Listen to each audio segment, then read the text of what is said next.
So the point is that four people or four acts battled it out in Norway. It just came to a close. And we have a winner, and some people may say it was a shocker. We're gonna talk for this right now, but James, your thoughts about the show overall, without going into the results. Were the qualities better than last week's, or how do you feel? I will probably be in the minority on this one. I actually thought this semi-final was more interesting by a country mile than last week's semi-final.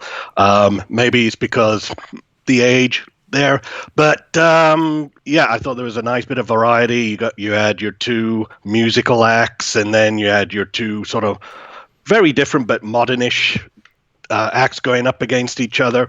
Loved the staging, particularly for the duet and for Rain himself and Jaeger. So all round overall, this semi-final much better than last week's. And I'm going to be with Connor in this one. Is it just me, or is the pre-qualified for the final one the worst of the songs performed at these semi-finals? You know, that is a very interesting observation because I had the feeling as well. I mean, to add to your thoughts, I definitely preferred last week's over this one, but I will give you this. I will give you this, and that is, I do appreciate the variety and the diversity in the semi, which seemed to be a lot more, going in all different directions. Unfortunately, it didn't go into the right direction for me because not all of the songs were really my cup of tea, to say the least. However, we had two acts battle it out, two duels, and then from each duel, one song would move on to the next round. And in the first duel, we had the two acts, Tore Peterson, The Start of Something New, and Kim Wigard and Maria Moen, Fool for Love. So we do know that Fool for Love qualified and Tori Peterson's The Start of Something New when packing. Once again, question to you, James. Do you agree, disagree? Share your thoughts. I agree with that one. Yeah, I just thought the staging was done very well for those two. They had very good interaction, played off of each other very well. To borrow Daniel Montoya, one of our writers, he said that Tori Peterson kind of comes off like a sort of cheap cruise ship Michael Bublé. And it didn't help that horrible suit is. I didn't think that one quite worked. I kind of like the song, but I didn't think the execution on the stage was quite there. So in that sense, the duet, I think, did definitely deserve to go on. Yeah. It was when I saw the draw. I believe that the two favorites and the two better songs were in one group to me, and I knew, okay, one of the ones that are not expected to make it to the next round did go through. But looking at those two semis, I gotta admit, the first song, I did a reaction video, and it was, I was like, it is a bad cruise ship, like Midnight Lounge kind of song. And I mean, they gave it their all staging wise and energy wise, but the song, it's just like after 30 seconds, you're just like, okay. And you're like, it doesn't matter what follows, you know that one's going to qualify. And Fool for Love, to me personally, has a lot of cliche, a lot of schmaltz. And usually I can look past it, but there was just a tad too many of them that didn't jive with me. They sang it well. Some of the staging was pretty cool, although... Do you know if are they related? Are they married or like in a relationship? I didn't quite catch that. Do you know? I'm actually not certain of that. If anyone out there knows, let us know. I'm not too sure of that. Yeah, I'm not sure either. I don't think they were, but hey. So the song itself to me was a little too much, I guess. But they performed it fairly well, and out of those two, I mean, there was no contest. This one had to go Right. through. But I knew regardless I knew that the winner of the whole night would come from semi two. That was not a surprise. I knew that they would lose to the actual, the eventual other qualifier. And just to get back to that, the two acts were Anna Jaeger. She usually just goes by Jaeger often. How About Mars versus Rain Alexander, One Last Time. James, what did you think? That was now it was cruel on the loser on this one. I love both of them. Both of them were light years ahead of the other two in terms of pre-show favorability, and I thought both of them pulled off an exciting live show. Just a little cruel on the Jägermeistress there that she did not make it to the final, though. Rain himself pulled out all the stops and got and deservedly went through. Yeah. So that was very interesting. And by the way, some people were saying in the chat in regards to the duo, they are not married; they are just friends. So it didn't feel like I didn't see that kind of affection there. So that's why I was curious. But it makes sense that they were not together because I didn't get that vibe either. I was just curious. As far as that particular semi is concerned. So I remember reacting to the video songs and listening to How About Mars. And at first I always thought you were thinking, how about more? I'm like, how about more what? But I gave it a lot of credit for being a little bit different. You know, something that is almost like out of our comfort zone, and it could go either way. You know, it was a risk, and I applaud them for that. It was actually my pre-contest favorite out of those four, that is. And on that night, when I watch it, I mean, there were all these really cool effects, right? With the camera, like the flashing, and then she's spinning, and then she appears and disappears. All of that stuff, it was almost too much. I think it was a little bit distracting, and I guess it was maybe a little bit too dark, because then it followed by the qualifier, Rain Alexander, one last time. And even though I probably liked How About Mars better personally as a song, I put myself in position of people watching it for the very first time. I was like, this one immediately stood out to me. It was catchy. It was, again, very cliche. This was the semi of the cliches, I felt like. Lots of it. But it was well executed. It felt like Hodor from Game of Thrones singing a Scandinavian pop song. And it was just so fun to watch, so catchy, and just visually very stimulating. So when the results came in between these two, I was not surprised. I was like, oh my God, I think she's out. I think she's out. And I know I was on Twitter at that time. People were like, kaput! They were not happy. So I understand that the pre-favorite doesn't even make it to the second round of the semifinals. So that was a pretty disappointing result. So we have our two qualifiers then battling it out, which, as pointed out, was the ballad Fool for Love and One Last Time. And then ultimately, we don't know the percentage or anything, but we do know that Rain Alexander received the most votes, therefore hasn't won Melody Grand Prix yet, but is going to perform in the grand final. And James, you said you agree with the result, right? Correct. Between those two, absolutely. Yeah, the Rain Alexander, it is a bit cliche, but who doesn't love a big former commercial fisherman from the Arctic who's got experience in musical theater coming in with a big Viking number and flames? Who doesn't love that? It's so Eurovision. It's like, that's what we yearn for. Go ahead. This is the only venue where a song like that can exist. So yeah, definitely deserved winner. Deserved winner. And by the way, everyone, if you have any questions or thoughts on Melody Grand Prix, make sure to post it in the chat, but make sure to do it at ESC United so we can see your questions. Now, as you pointed out already, James, in every semifinal, one of the direct finalists, I think there are 5 or 6, I don't know the exact number, already directly qualified for the final. One of them was Didrik. And his brother's name that I just forgot. Let me look it up here real quick. Dietrich and Emil, the two brothers, performed Out of Air. They don't have to worry about anything about pre-qualifying. They're already in the final. Do you think that song deserved a direct qualifier? Based on what I've seen thus far, no. No? No.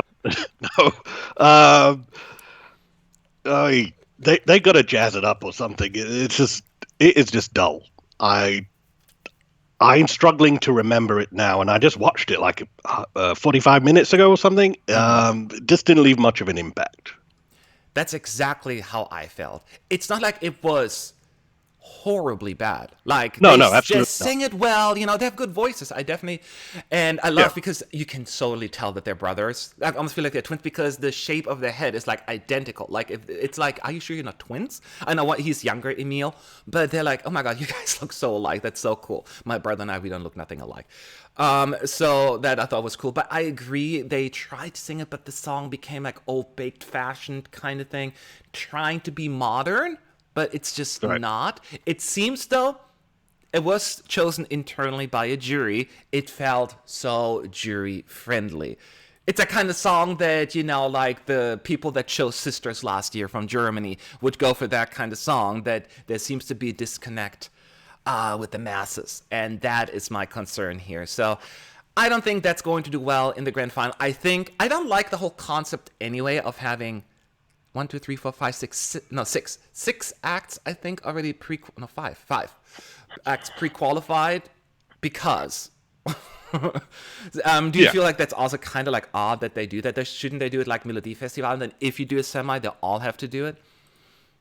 Yeah, I think that's the weak point of this selection. I don't mind five semi-finals with 6 entrants, but so far, based on the 2 pre-qualifiers, not that impressed. I think they should have just gone, maybe tighten the semi-finals a bit, maybe 5-3 or something, and then get rid of the pre-qualifiers, because the 2 pre-qualifiers thus far not stacking up even to like the middle rankings of the non-qualifiers in the semi-finals. Yeah, I would agree with that, actually.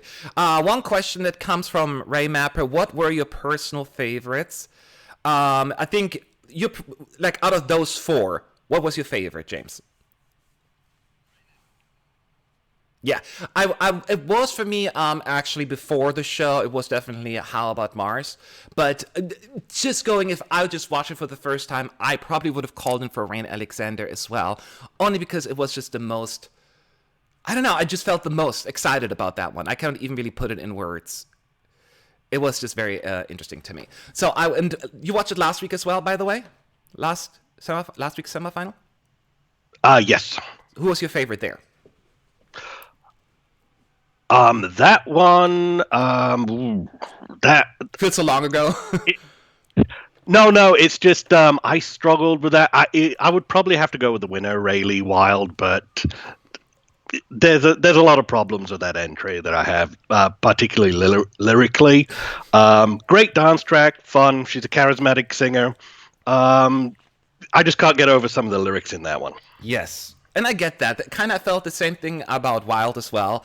And I felt the same way about Fool for Love as well, because there were so many cliches and just let's find words that rhyme, the conclusion, confusion.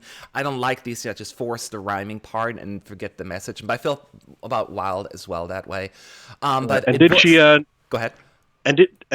Didn't she pay attention to how well lion similes worked for jury juice at Lithuania last year at Eurovision 2019? Yeah, that is true. It has a little bit of the feel of that. That is true. Oh, apparently not. Falberg is asking, did you like the yellow suit that one gentleman was wearing? Were you a fan of it, or was that a little much? That's a little much. Again, going back to what Daniel said about cheap cruise ship musician, a little too garish. Yeah, I would agree. It didn't work with the song. I like that he was going a little bit more daring with the outfit. I find this, and that's why I say it's often more difficult for men to come up with really cool outfits that colored without people being too judgy. Women get away with more because they can wear these beautiful orange dresses and no one question it. But when a guy wears something a little less, conventional, it seems like out of place. So I appreciate him going with a different color. In the end, it still was a little like you said, it's cruise ship vibe completely. I just was on cruise ship like 2 months ago for the Caribbean, and I felt like I was totally put back on that boat. And it's kind of enjoyable there because that's what you expect. But in this particular case, it was a little odd. So, as said, this is what happened in Norway. We're going to talk about a little bit more here. But as a reminder, in case you know how the Norwegian show worked, now that Ray Alexander is in the finals, he has to perform again, and he could win. He could go to Eurovision. But do you think, James, that we're still waiting to hear the winner in Norway, that we haven't heard it yet? What is your gut feeling telling you? My gut feeling is this is a strong entry, but as we know with these semifinals, don't count your chickens, etc. We could very well have someone strong coming out of the north, or one of the three. Still too early to tell, but I would say Rain Alexander has a diverse enough coalition of fans to be able to get the votes. It's on the assumption that there isn't something of better quality out there, or something that unifies like an entire block, like say the 18 to 30 set. Yeah, I more think that Rain Alexander doesn't scream jury favor to me. I think that'll be his biggest hurdle. But it worked for other songs, that it was overruled by the televoters. And also Caroline was just saying, the singer, I keep forgetting his name, with the yellow suit, he's always daring with his outfits. You've seen him as a judge on the Norwegian Dancing with the Stars, and you see what I mean, but he shouldn't be on the stage at all, in my opinion. You know what? Yeah. I mean, I appreciate him staying true to who he is as a person, as an artist, that he always likes his outfits, even though it may have been a little much, but I prefer authenticity, so you got to give him a little bit of credit for that. Right. Do you think those songs this year so far was better than last year's, or worse? Someone is asking in the chat. Did you watch Melody Grand Prix last year? Yes, I most certainly did. Based on the songs thus far, no, I would say last year's one is better, but again, we've got 15 more songs to go.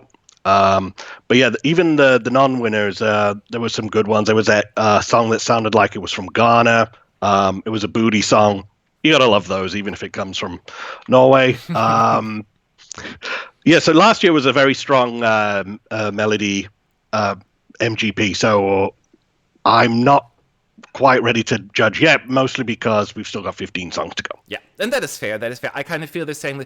And we have a different, more attachment association with last year's songs, like Kaino, Spirit in the Sky. We all love it. We're so attached. So it's very difficult to overcome your excitement about that song. So we need to give these songs more time, and we have to wait what's out there. So far, I would agree with what you're saying. I think last year was stronger, but let's wait, because sometimes you have to listen to the second time and you like them even better.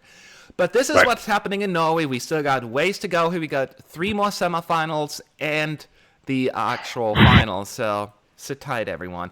Let's talk about something else as well, because there's so much going on. And one thing, and I did a video about that already, but I really haven't talked in more detail about it, is let's talk about North Macedonia first, in case you haven't paid a whole lot of attention. But the North Macedonia broadcaster finally made an announcement about the singer, and it is going to be Vasil. I'm so bad with names. Vasil Garvanliev.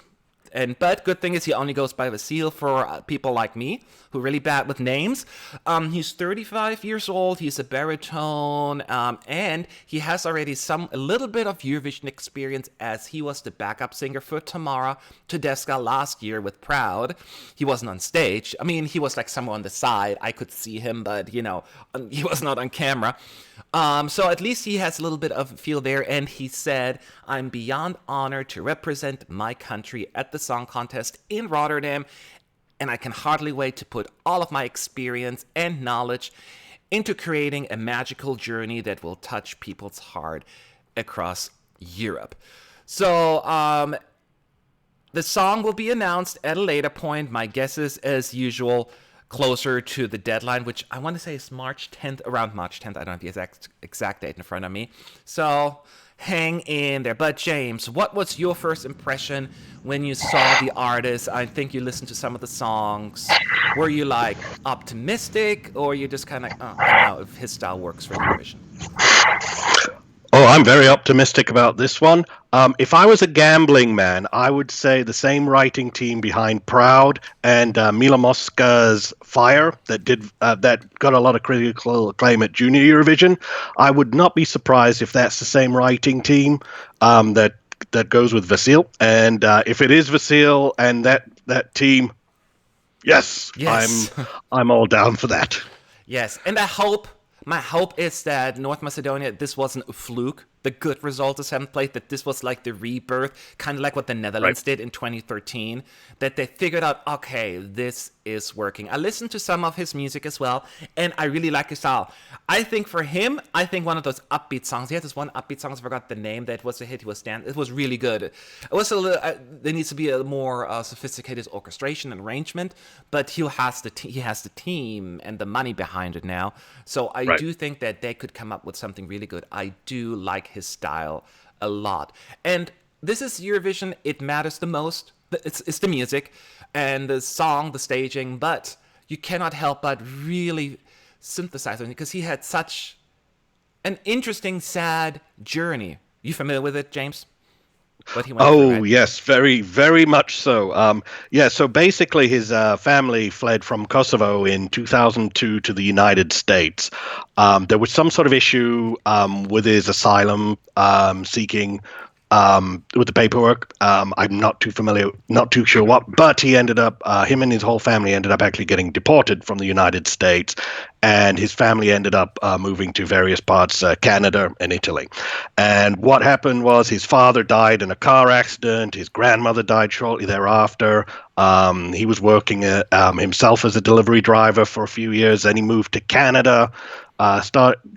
He managed to get his opera training in, and yeah, he basically just put in the hard yards, working in small opera houses in places like Banff and Nova Scotia and Newfoundland, and over that years just started building up all this acclaim, and ended up getting lead roles in some of Canada's biggest operas. And then a couple of years ago, he decided, you know what? I'm going to try something different. I'm going to move home. And then he went to Serbia, and he recorded with, very famous Serbian producer, whose name escapes me right now. But he sort of developed this sort of pop opera crossover style with Macedonian trimmings to it. Yes, So that's very, very interesting life story there. And very interesting life story. apparently a very nice gentleman. Yes, I've seen a few clips here, interviews. I mean, mostly, but you can get a vibe. He seems like a very genuine guy, and I feel bad for him. I Right. mean, I'm an immigrant to the United States, and I could only imagine how it must be like being deported from the country. You know, I mean, I'm a citizen now, but at some point, you know, I was there here with the visa and all of that stuff. So I can relate to it. So this is a devastating story to me. I can relate to the whole. I mean, he lost his father in a car accident, and then I think shortly after his what is his grandmother, I think, as well, in a Right. car accident as I well. think the same year. Yeah, that's terrible. I lost both of my parents at a fairly young age, so like it's sometimes very hard to recover from that kind of stuff, and then all of his story on top of it, I and the fact that he picked himself up and just did what he loves and went back. I mean, he lived in Canada, as he said, and then went back to his home country and started a career. And he's succeeding. I mean, he's a fantastic singer. Like, he is really, really good. You need to listen to some of his, like, operatic theater stuff. His voice is fantastic. Right. And I'm so excited that he has this great platform now, Eurovision that is, and trying to showcase himself, not just to the well, but usually when you're from an ex-Yugoslavian country, you tend to be very successful in that area. So even if you just become a star there, that already would be a big, big success for him as well. So I am very excited about him as well. I think that North Macedonia is on the right track. Yes, you can always pick the wrong song, and that is always, you never know what's going to happen. But at least I think they have someone that has the potential to for North Macedonia to continue their success. So I'm really excited. If anyone has any thoughts on North Macedonia, the song, the singer, let us know in the chat at ESC United. People are saying, I see the overall idea is that he is a good singer. And yeah, so you have any other thoughts on him? Or any what you're expecting, what kind of music that you would think that he should put forward? I would say, based on pop opera crossovers, his history at Eurovision, maybe stay away from the sort of slower stuff. You know, stay away from your Il Volo type style, even though that worked out for them quite successfully. Yeah, I think just go with something a bit more up tempo, maybe. I agree. Step out of his comfort zone a little more. Yes, steer more up tempo. Stay away from a sort of slower operatic ballad. Yes. And someone is saying, hopefully he goes with, Sean is it, with Patuvam. It's ready for Eurovision. I love Patuvam. That's the song I was referring to Yep. earlier. That is the kind of music that I would hope he would put forward. It was energetic and fun. And that is exactly what I'm looking forward to as well. So we're all on the same page. Hopefully he'll send something upbeat. If he goes with something slower, that's fine. It's his call, but that's my ultimate hope. So that is where we're at with North Macedonia. And this was a pretty busy week as far as announcements are concerned, because we have another announcement, and that is France made an announcement about their act. And it's Tom Leeb. I think that's, people correct me. Hopefully I said it right this time. He was internally selected by the broadcaster, and in the past few years, 2 years, they had this national selection called Destination Eurovision that they scrapped because reasons we're gonna go into. But now they decided, let's go with an internal selection, and they went with Tom, who is a singer, obviously, because that's what you do at Eurovision, but he's also a comedian and actor. Actually, he has a YouTube channel with his comedy skits. Hasn't been updated in a few months, but he, with his friend, they upload frequently, skits, funny things. He has a good amount of following there as well, and he's a comedian is always very interesting, but he seems to be actually a serious singer. He's not like a goofy singer. That is a two different craft that he deals with separately, which is very interesting. He released an album recently in 2019, and he is ready to take the stage. Now, before we go into the singer, James, what were your first thoughts when they announced that this would be an internal selection? Not even looking at the singer, but just that Destination Eurovision is going away. You think that just wasn't working, or do you feel like they just gave up too quickly? Personally, as an outsider looking in, I liked Destination Eurovision. I like the format. I like the artists a lot. There was at least 8 strong ones last year.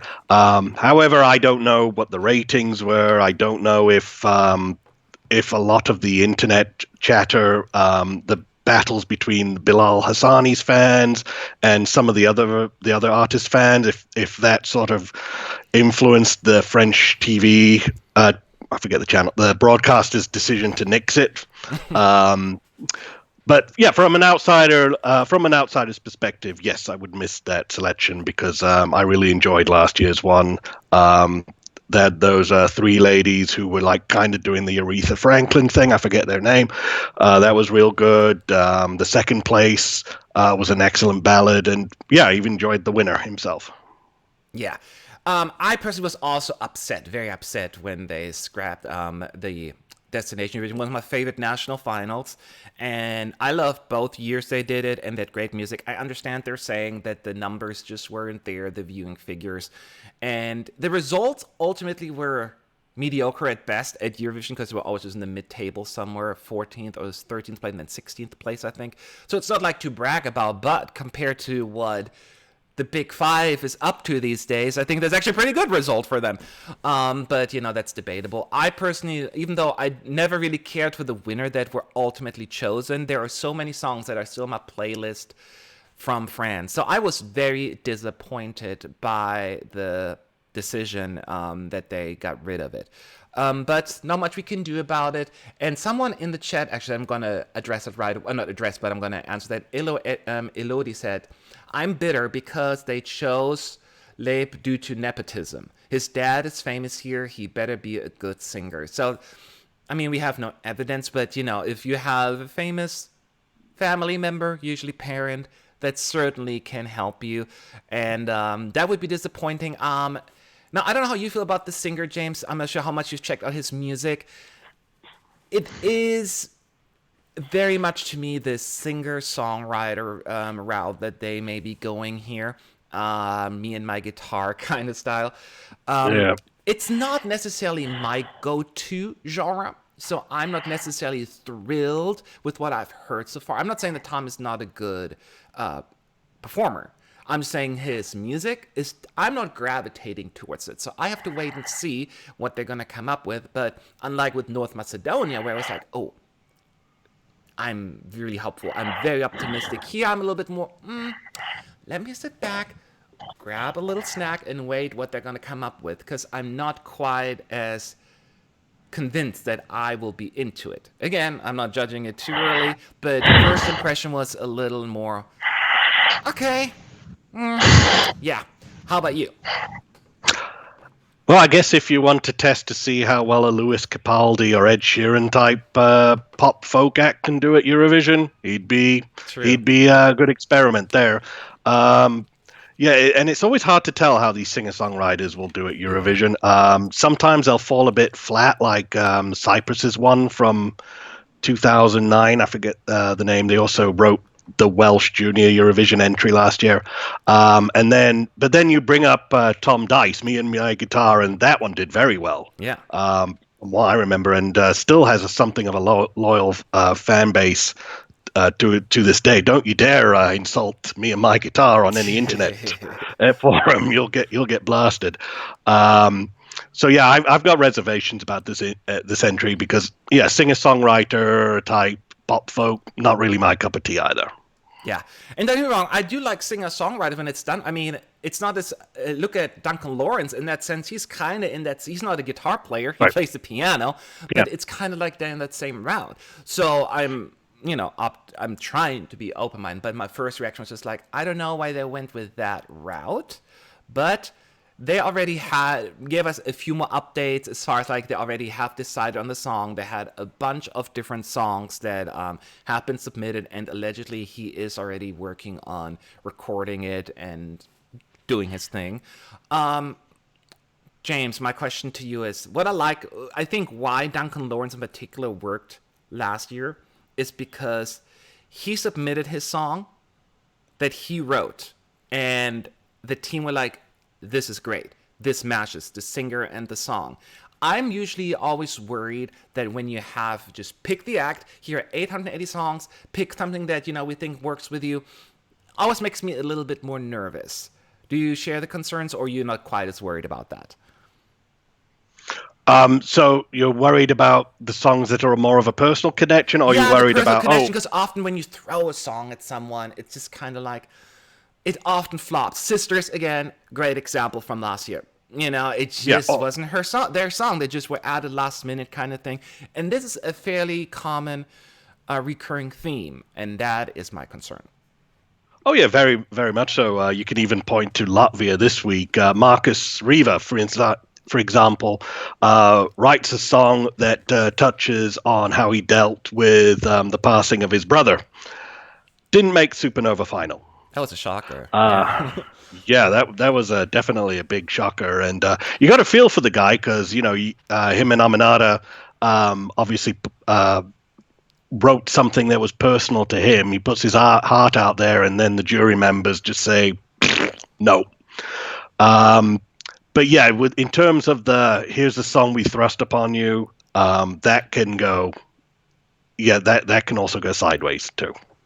Yeah, that is always my biggest concern. But we have to wait and see. Again, they didn't give us anything, but there is they were hinting at it. They didn't confirm or deny anything, because one thing Tom is known about, he only sings in English. France is not known necessarily to just sing in English. It only happened once in 2008, and they had one line in French. I get that. And last year they also had a good amount in English, but a good amount was also in French. Do you think that we could see a song fully in English this year at Eurovision from France for the very first time?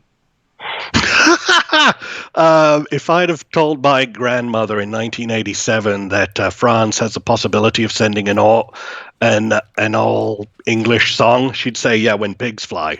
That would just be highly unusual. Even in this day and age, I mean, yeah, as you mentioned, there's been songs like Ungun's "You and I" that had touches of English, but yeah, I don't recall an all English song. That would be kind of unprecedented. I don't. And the French fans can correct me if I'm wrong. I'm going to hazard a guess that choice would not be popular in France either. No, that is true. Because France is known, they create their own words. So like, for words that have come from the English language, technology terms, internet, they come of their own language. They want to preserve it. Although I could see this also being a little bit more of a generational thing. I don't know. I mean, I could be wrong. I don't have any data and statistics, but I personally think the younger crowd is quite as adamant about singing in French. I mean, they listen to a lot of English music there as well, I would assume, right?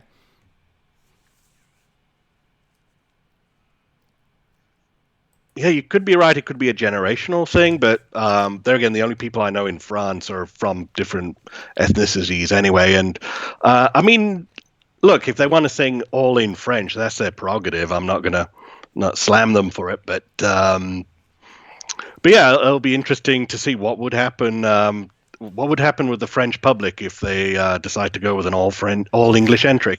That is true. That is true. We have to wait and see. And by the way, everyone, I am seeing your questions. There are a lot of general questions that we will answer once we're done with our main part. At the end, we do an open Q&A. We just want to stay on topic while we can. So as I said, we also have to wait probably closer to the deadline around March 10th before we get that song. That's usually when all the countries just throw them their songs. I want to wait until the very last minute. So just stay tuned on that. One other thing, though, I would like to talk about is, I tweeted about it as well, is you may have heard about it. It's called the American Song Contest. And Christian Bjorkman, the guy who's in charge of Melodifestivalen for at least another year or two as well, is in charge of creating a Eurovision Song Contest here in the United States. So all the details are still to come, so we don't know exactly what's going to happen, but the idea is, from the latest update I know, is that they're still shopping for broadcasters and see who wants to take over it, and the first show is supposed to be in 2021, so next year. And it's an idea where all the states, we have 50 states here in the United States, that they battle it out, kind of thing, similar to like the countries in Europe. And then people vote, juries probably, again, this has all not been decided, and then ultimately have a winner. And this is where we at. They're still giving us a few updates here and there. Before I delve into more details, James, do you, someone that lives in the United States, we're here, you're representing, do you like the idea? Are you all in favor of that? I don't mind the idea of an American Eurovision. I just think the state idea is misguided. I think so too. Yeah. Mostly because there's not natural delineation between states in the United States as there is, say, in Europe. Yeah, you've got Florida and California, but even California, Texas, Florida, they're not homogenous states. So there's like North Florida, there's the Keys, there's Miami, three very distinct identities. If they were going to do an American Eurovision based on regions, it probably would make better sense to do a city thing, like Los Angeles versus San Francisco versus Vegas kind of thing. I'm not convinced that, and I know people accuse Americans of being hokey, but I think even the state versus state thing would be too much for them. They'll be like, Pennsylvania versus Delaware? Oh, come on, no. Yes. It'll be even a popular concept here. I don't think so either. I mean, you cannot compare like Miss America and all of that stuff. That's a very different story, right, where it kind of works there, kind of stuff. But this is music. And one thing I also note, shows that are very popular here, like the American Idol and that kind of stuff, right, are very popular here. And even there, it seems very interesting. It seems it's more of a Southern thing often, because when you watch these shows, often the singers from the South win these shows because it's heavily watched there. People in the South, like Tennessee, and they often have a little bit more of a homogenous identity. Often, I'm from Mississippi. It's a little bit different there. That's why they tend to vote for the people there often. That's why they tend to be the winners at those shows. While, for instance, in California, we don't give it. Like, if someone is on Idol, like, that guy is from LA, and we're like, okay, so what? Don't matter to us. Yeah, we don't have that. You can see there with the NFL, the National Football League. Yeah. We actually have two American football teams. No one in Los Angeles cares. We've got the Raiders and we've got the Rams. Most of the people who attend those games are away fans from other cities. So yeah, the regional identification is strong in some areas, not so much in others. Yeah, not in all 50 states. Like North Dakota, South Dakota. Huh? Right. It's like Another thing.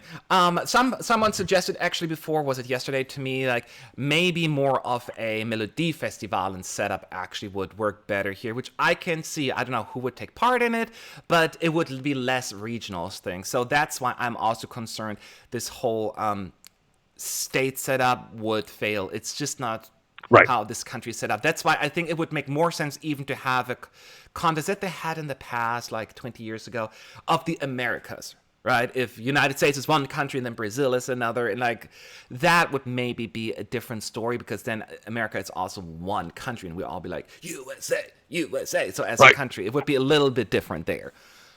Would you agree, like something that would probably work better? Yes, that would work better. Either do a concert of the Americas or do a melody festival and for the United States, and it doesn't really matter where the entrants come from. If there's 5 from LA, 3 from New York, the one random Midwesterner, who cares? So either countries or just contestants doing getting the U.S. crown. Exactly. And one thing that came up also, and I think it was Jon Ola Sand who said that, there was a question that he may consider, although he's not going to be the executive supervisor for much longer, so he doesn't have that much to say in it, but that the US may participate in Eurovision, and then the internet melted. It was a disaster online.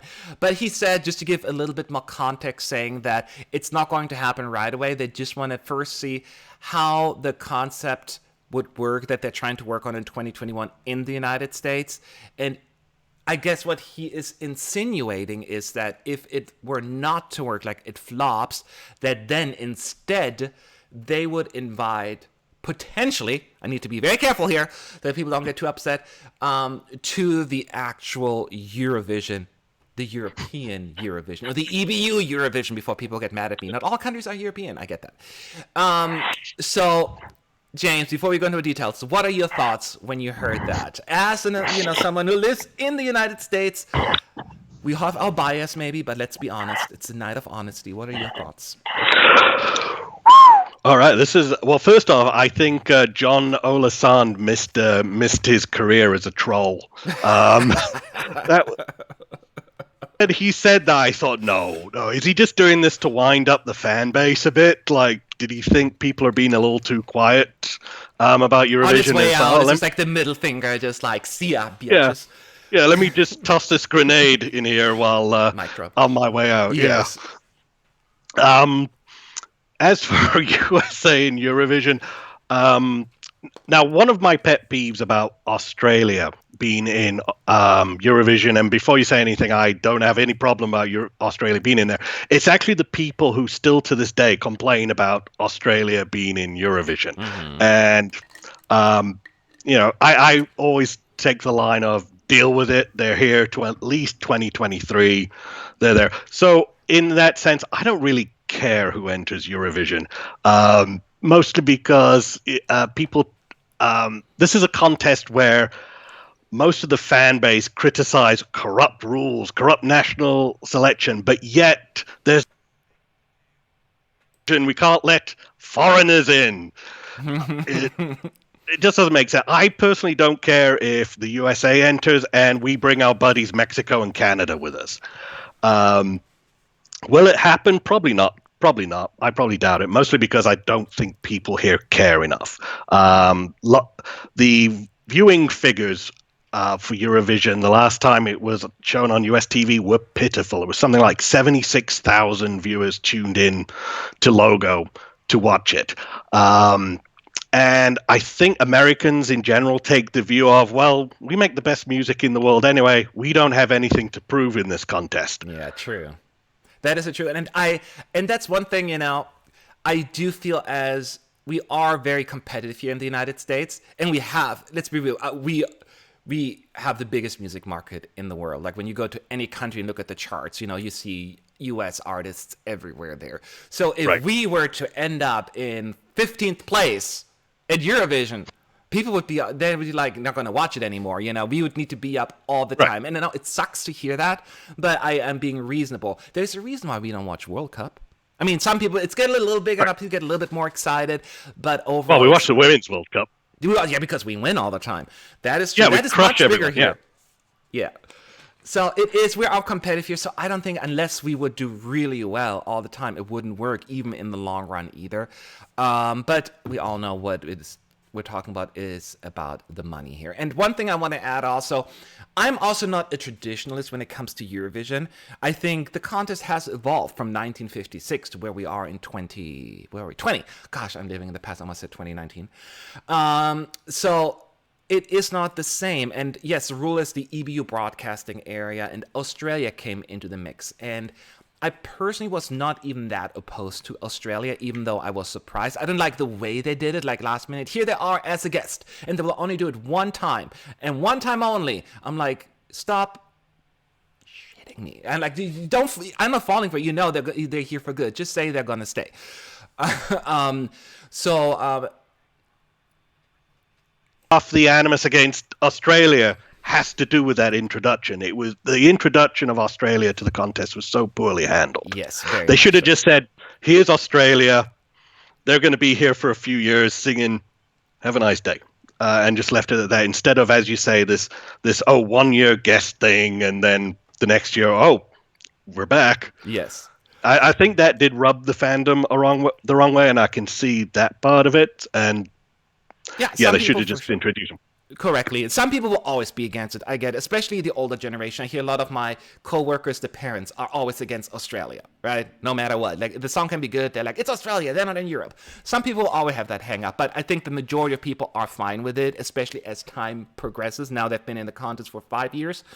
And I am used to it. And I'm not opposed to it. Australia especially has a very good reason to be part of it. There are probably the most dedicated Eurovision fans that were not in the contest. Yeah, was it like 1983 was the first year I think they broadcast the Right. show, and then 30 plus years later they finally joined. I'm saying everyone has to do it for 30 plus years, but I'm saying there is a reason why they were added. So what I would like to do, I would not like to have the US added either. Certainly not in the manner they're trying to insinuate it right now, because it's about the money. I understand that, but there are countries that really want to take part. And I look at you, Kazakhstan. Exactly. And there are other countries as well, but especially the one that you just mentioned. That why can't you? Because they don't have as much money. And they are they're in the same status as Australia with the EBU, same status as the United States, and they take part in junior. So I don't know why they would look at those things as well. That would be my thinking. And I do want, if we believe the summary's head of delegation, was it, I think, who said that the EBU is not really that interested in bringing the smaller, less wealthy countries into the running, back to the contest. That is kind of in line with that thinking. Do you think there's some truth to that? Yes, I've heard that. I've heard that reasoning mentioned with the Faroe Islands as well. Yeah. On top of the fact that they use the independence, even though Faroe Islands is functionally independent, but whatever. Yes, I do. I do agree that money does certainly seem to play a big part in that, and why the likes of Monaco and Andorra are just like, the benefits is just not there relative to the money. Yeah, that is true. That is true. So we have to wait and see. So there will be no US obviously this year or next year, not for the next 3 years to come. Since you had other, but maybe in the future, depending on what's going to happen with the American Song Contest, stay tuned. I mean, stay tuned for a long time, because this is a long term kind of thing. Right. Elo Elodie is saying the USA should never be part of the European Eurovision. No, this is terrible. I prefer the invite New Zealand. Thanks a lot. No, I think we both made our New case. Zealand. New Zealand, do they show Eurovision there? I don't know. I feel as the I have countries no that idea. want to take part in it or have shown dedication should be allowed. There was, again, Kazakhstan, China for a hot 2 seconds was interested, but then they did this whole stupid, we're not going to broadcast any gay stuff or tattoos, and then, they got kicked out. They're not ready for Eurovision, clearly. But I think there should be at least some kind of connection, interest, or just dedication towards the contest, not just throwing stuff at it. I don't like it even when they bring in Justin Timberlake or Madonna, which was a mess anyway, but we're not going to go into that because we've talked that in length. I don't like it when they do that. Just keep it at least to the contest. They're related. Like Madonna has, I get it. You can always draw some kind of line. It's a little much. So this is what we are thinking. Let us know what you're thinking, of course. I know there are a lot of comments. I'm trying to keep track on it. Keep in mind, if you want to say something to me, at ESC United, Jade Funky Coffin is saying, if the US is taking part, I guess, they wouldn't get any points. No, sorry. If the U.S. not getting any points, Trump would probably attack. Oh, come on, that would not be a thing. He would not. He wouldn't. He couldn't care less. He doesn't care about anyone in Europe. You know how he talks. But we don't want to go too much into politics here right now. Anyway, so stay tuned for that. Let's take a look what else we have on the list before we open it to just a general Q&A. Oh yes, we just wanted to give a quick update on what's going on in Rotterdam, because these are busy bees, people up there preparing for the contest. We know where the arena is at, Ahoy Rotterdam. We know where the Euro Club is going to be. They're still figuring out a few things about I call it red carpet. I forgot what they're calling it now. I don't know, the neon green carpet, whatever they're going to call it this year. They're also, the Eurovision Village, and all of that stuff is being planned on. There are so many other things they're planning for the show. One cool thing I really like, and I hope you agree with me, James, is that the broadcaster is inviting all former Dutch representatives, well, that are still alive, that is, of course, to take part in the grand final somehow. They want to have this huge celebration, bringing back, the history of Eurovision, the Dutch history at Eurovision. And, of course, not everyone will accept, but hopefully we get a good number of them on stage. How do you feel about that? I think it's awesome, but share your thoughts. Yes, I totally agree with that one. That is kind of exactly what your grand final halftime show should be about. It should be either celebrating your success in the past in the contest, or celebrating the best that your culture has to offer. So in keeping in line with that, I think this is a very good idea to have all of them sort of amassed on stage at the grand final, just as a reminder of, pity the likes of Corey Brocken can't be there, just a celebration of Dutch history from the beginning to the end. And even though they didn't have that much success since the 70s, just showcasing the richness that they brought to the contest. Yes. And I agree with that. One thing that drove me nuts when I was in Copenhagen in 2014, they deliberately shut out all previous acts. Because Emily the Forest won in 2013, the Olsen Brothers won in 2000, not that long ago, and they said, we don't want to have anything to do with previous. We're modern now. We don't want to have anything from the past. We just want to do da-da-da-da-da. I'm like, come on, you could have given it some kind of shout out. This is what people love. And I just didn't like that attitude at all. So the only thing that the Olsen Brothers did, they played at the red carpet. It was still a red carpet then. They didn't change the colors. Before it started, it wasn't even part of the broadcast online. That was all they've gotten. I was like, this is not fair. Give them a little bit more of a spotlight. So I was pretty unhappy with that. And so I like what they did in Israel, where they had a bunch of acts, previous winners or participants. The first Israeli participant was there. Dana International, of course, and some others. So I loved that. And I'm glad that the Netherlands will continue with that as well. And some other cool thing I just saw, like apparently a 15-year-old DJ will produce the music for the flag parade. Have you heard about that? I just heard about that briefly. I just had to double check my notes, and we're not talking about junior Eurovision here. I know, that's what I was thinking too. Yeah, I mean, good on the lad. I mean, obviously doing much more productive things in his life at 15 than I was. But yeah, that's kind of pretty cool. Because in some countries, I get the sense that Eurovision, particularly in Georgia, has issues with the younger demographic. And I suspect this might be a way to kind of, put the Eurovision tendrils down into the younger base. I'm not sure if the Netherlands has that same problem, but it's always good to inject a bit of youth to kind of try appeal to as many as possible. Yeah. I was going to say the same thing. When I was 15, I was kicking butt in Mortal Kombat on my Nintendo thing. That was my biggest accomplishment, so kudos to him for actually doing something. And I'm all in favor of that. I'm sure he's good. They wouldn't pick him if he wasn't. I mean, it's going to be interesting. I like what they're doing in Rotterdam, in the Netherlands, trying to bring in young talent and just local people in particular to be part of it. And it's feels like almost like a big community, which is not an easy thing to do with Eurovision because this is a big event. Let's Right. not round it. They're also doing this really cool thing. They have going to all these celebrations throughout Rotterdam during the Eurovision week. And apparently they received over 100 offers for events hosting that includes, for instance, like from karaoke, big screen,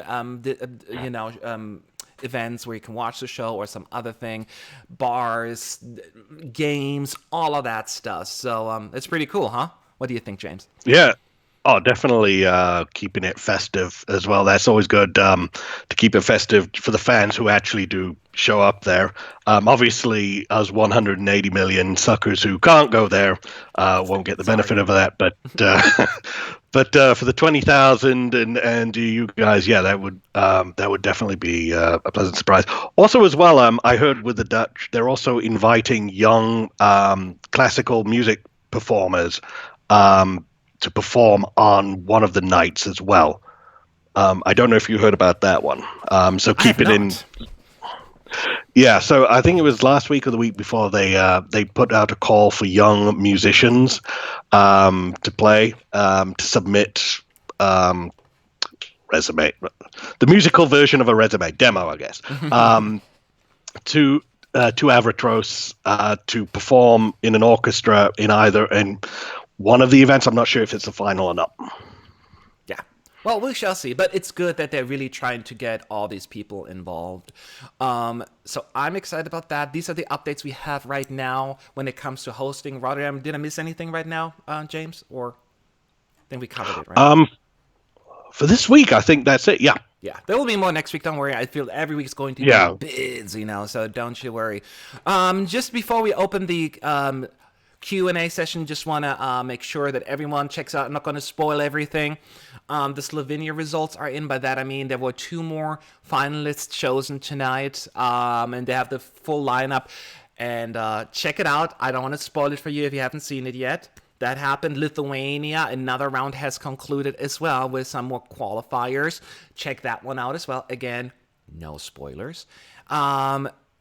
What else do we have? Oh, yes, in case you haven't checked it out yet, the national final songs from Portugal are out as well. You can listen to them. I have not done so yet because I got to do my reaction video for that.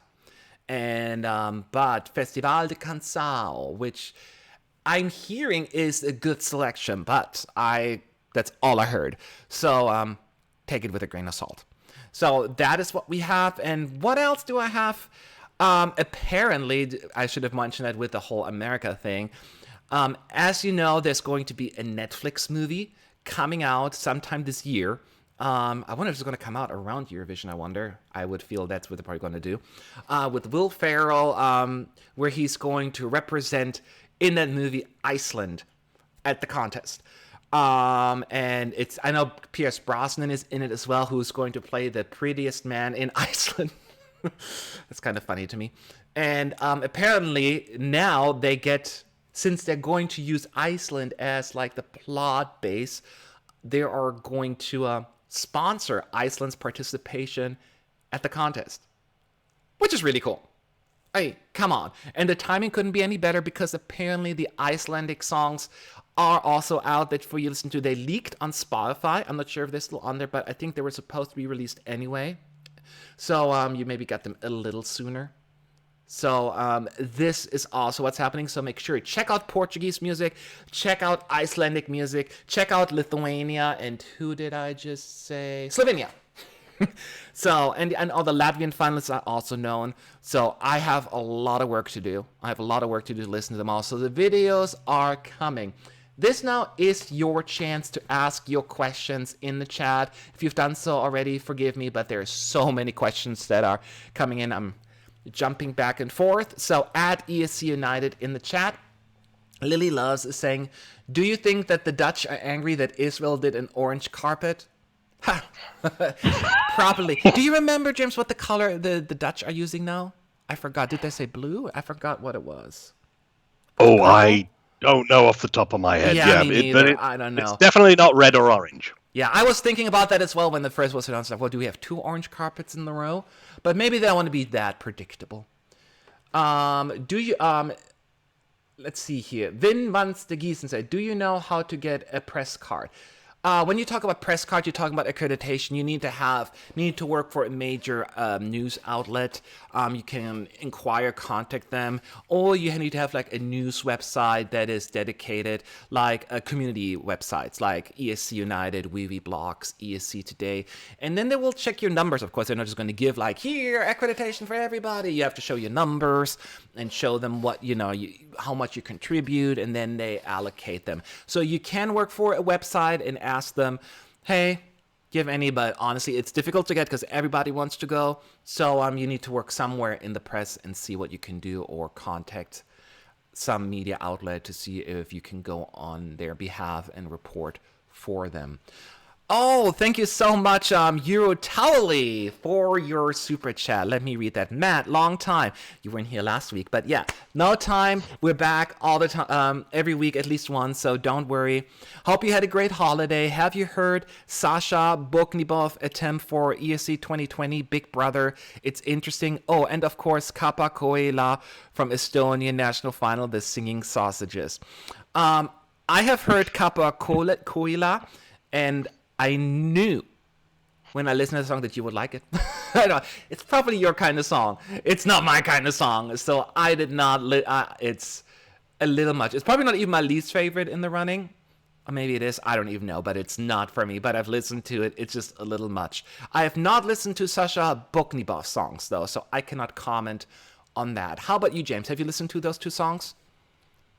I saw that Belarus's audition songs are slowly but surely being released by artists this week, but I've not listened to any of them.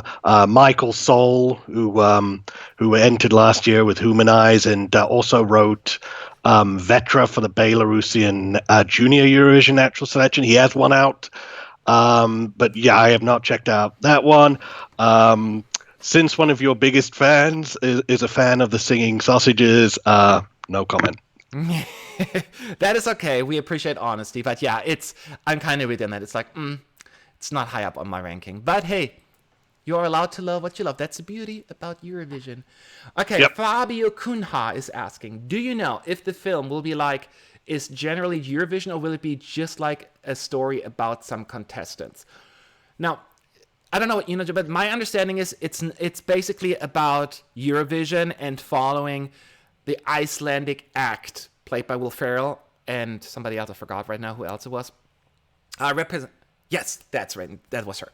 And they are representing Iceland, and they're going to follow their story taking part at Eurovision. Will Ferrell was at Eurovision before, recording material. So I don't know if I think the filming is done, so I don't think he'll be back this year unless it's for promotional purposes. But that's my idea. Do you know anything else, James, besides what I just mentioned about the movie? Tone-wise, it sounds like it's going to be a comedy in the likes of like your Talladega Nights. So, he's not going to be doing a drama. So I would not be surprised if he has some rather gruesome jokes about Icelandic stereotypes in there. Yes, but the plot-wise, I've heard is just like you described. Mm-hmm. Except I think like the Prettiest Man in Iceland was like maybe a prior entrant years ago or something, and they're trying to lift up. If I recall correctly, correct me if I'm wrong there. Yeah. So definitely, and keep in mind, then they'll make probably, when I say fun of Eurovision, I don't think it's going to be in a mean-spirited way because Will Ferrell still has to go home to his wife, who is Swedish and loves Eurovision. So he has to kind of find that. I don't think it's going to be like just taking the piss out of Eurovision. It's like, it's going to be funny and it's going to be like, oh, come on. But so brace yourself for that. But I don't think it's going to be as bad as some people maybe fear. Just have a sense of humor, I guess. I think it's going to be that No, bad. I mean he rarely has mean-spirited comedy That is true. like talent like the NASCAR fans love Talladega Nights, even though that makes fun of every cliche about NASCAR and its drivers in the book. Exactly. Just embrace it. That's what I'm saying. Freddie Yeah. Fox is asking, what do you think about Sweden sending a Swedish song this year? I mean, it's a possibility since 7 songs in Melodifestivalen are in Swedish this year. I've been advocating for a song in Swedish for the longest time. The last time Sweden sent a song in Swedish, though, was in 1998, and the only reason why they sent it because they didn't have the language rule then. The language rule was introduced in 1999, and since then every single song was in English. My thinking is I would love a Swedish song, Linda Bengtzing kind of style at Eurovision. Do I think it's going to happen this year? Probably not. I gave up hope. Maybe they prove me wrong, but that's my thinking. How about you, James? Do you think they should or can send a Swedish song? That's the country's prerogative. I don't think it'll be badly received if they do send something in Swedish, just because it is in Swedish. But more than likely, yeah, they're probably going to send another one in English. Yeah, I think so too. And it's also, I mean, I can see the Swedish public voting for a Swedish song pretty high, but I don't think the juries will give a Swedish song high ranking. When you look in previous years, they tend to be just somewhere in the middle there, which is unfortunate because I would love to have a Swedish song, but I'm not holding my breath. I'll be dead in 2 minutes. Connor Wells is asking, any news about the UK? I have heard nothing from the BBC since September last year when they announced the partnership with BMG. I think I was asked the same question last week, and my answer was no news.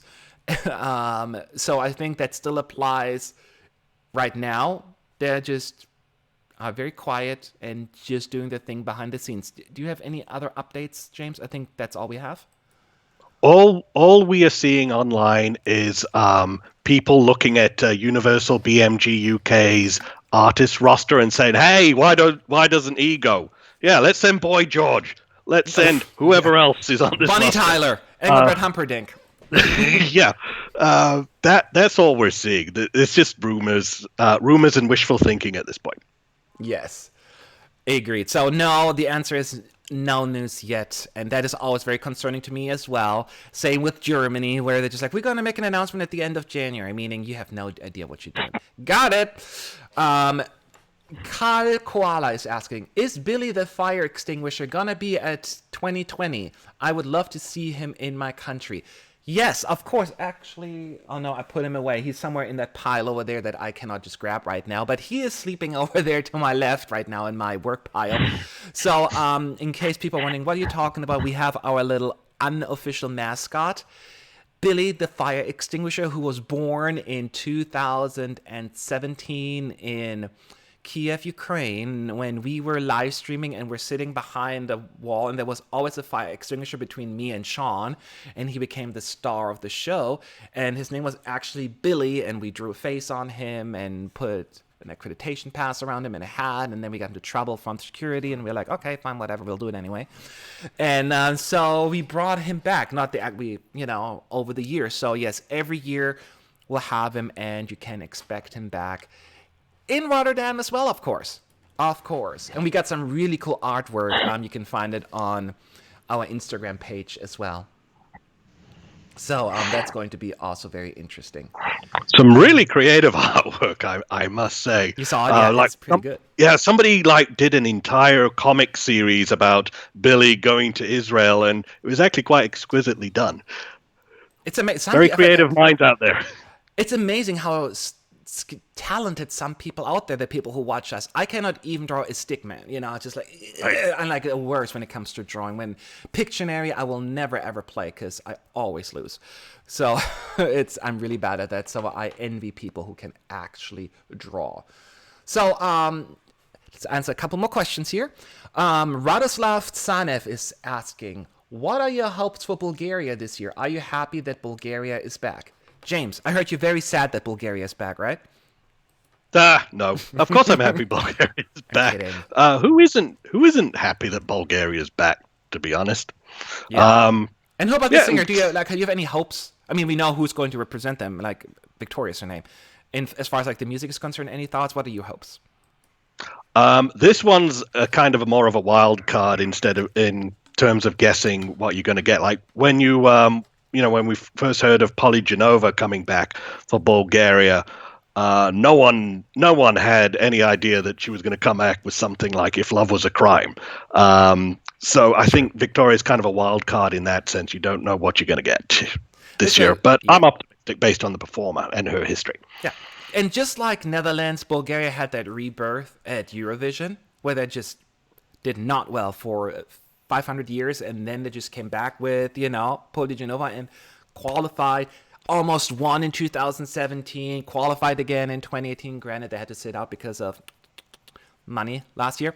But nevertheless, they are... I'm more than confident that this is going to be good. I know the team fairly well. It's also one of the nicest delegations at Eurovision. I must say most of them are nice. I don't want to like poo-poo on everybody else, but the Bulgarians are always so approachable and so friendly and so excited to be there. So when they withdrew last year, devastated sounds so dramatic, but I was very disappointed, not just for the country, but the team that was really excited to be there and promote their country. And I want to go to Bulgaria so badly, so I wouldn't mind if they win, assuming they would host. I would think so. All right, EC Manga is saying, do you think Turkey will return to the competition in 2021? Oh man, that is a tough question, and since it's very difficult, I'll let you go first. Answer first, James. What do you think? Will they be back? I'm going to say highly, highly, highly unlikely. As long as the Turkish government keeps using phrases like gay flotilla. Oh, wait, no, that was Hungarian. But they use similar sort of words to describe Eurovision. And from what I remember, they also have a big beef with the Big Five rule. So there's a lot of problems that they have with the EBU that makes it unlikely Turkey would be back. Now, of course, we'd love them to be back because they generally have sent quality music over the years. Yes. But I just don't find it likely. Yeah, I don't find it likely either. And just like you said, if I had the power, I would have them back this year. Like if I would be executive supervisor, I would force them to come back. I'm like, it's the law, be back, because I love Turkey at Eurovision.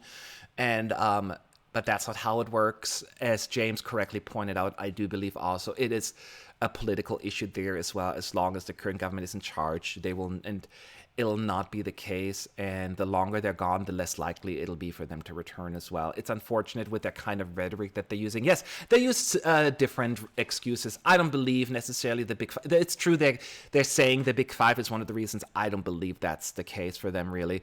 It's really about, number one, the political aspect of it. And number two, the one thing I can believe them is the jury vote. They hate the jury vote because Turkey, probably more than any other country, has the biggest head start in the televote. Because, there are a lot of Turkish people in diaspora, especially in like countries like Germany, Netherlands, Belgium, France. 5-7% in some countries. Yes. And it's understandable. I mean, I tell every time I go back to Germany, people are like, what are you looking forward to the most? I'm like, Turkish food. Because I don't have Turkish food here in California at all. So every time I go back, that's the thing I look forward to the most. I love the Turkish culture, actually, in Germany, like what we have with the food. It's fantastic. But it sucks when it comes to Eurovision for other countries because they always get the head start. But, of course, the Turkish broadcaster loves it because, it always gives them a head start. And 2012 was a great example where they finished in, was it 4th or 5th place in the televote? And then, 23rd with the juries, which dragged them down a little bit. Even not that much, like 2 positions, but they feel as, they have a much better shot with only a pure televote, which makes sense. But anyway, I'm just rambling right now. The point is, I don't think they'll be back in 21 either, but if they are, I'd be the first one to celebrate it. Well, one of the first ones everyone will celebrate. I'm not the only one. But you get my point. All right, we're already over time, so I'm going to answer 2 more questions. Next one is Gucci Gucci. I just like to say his name. So Gucci Gucci is asking, do you feel some vibe of a country winning even if they haven't sent a song or something? I don't know why, but I think Bulgaria and Germany are cooking something interesting. Oh, man. Let me think. Can you think of any country that gives you a winning vibe just without even knowing the song? Like you feel like this could be their year? It's tough for me. Based off just to feel a vibe. Who we know now. I don't think either. I mean, I think I get mixed up with my heart because there are so many countries I want to see win, and I feel like they come into the forefront, and those are usually countries I desperately want to visit, including Croatia, Malta, Iceland, any ex-Yugoslavian country for me. Like, I'm hoping Romania will be the one that's really going to blow us out of the water this year. That is my hope. Let's rephrase the question then for you, James. Is there a country that you really, really want to do well in 2020? Well, Georgia for me personally. I have a lot of friends and family from there, so but yeah, I'm excited about the performer. He's a bit of a wild card. Will he win? Probably not, but he's definitely one I would like to win.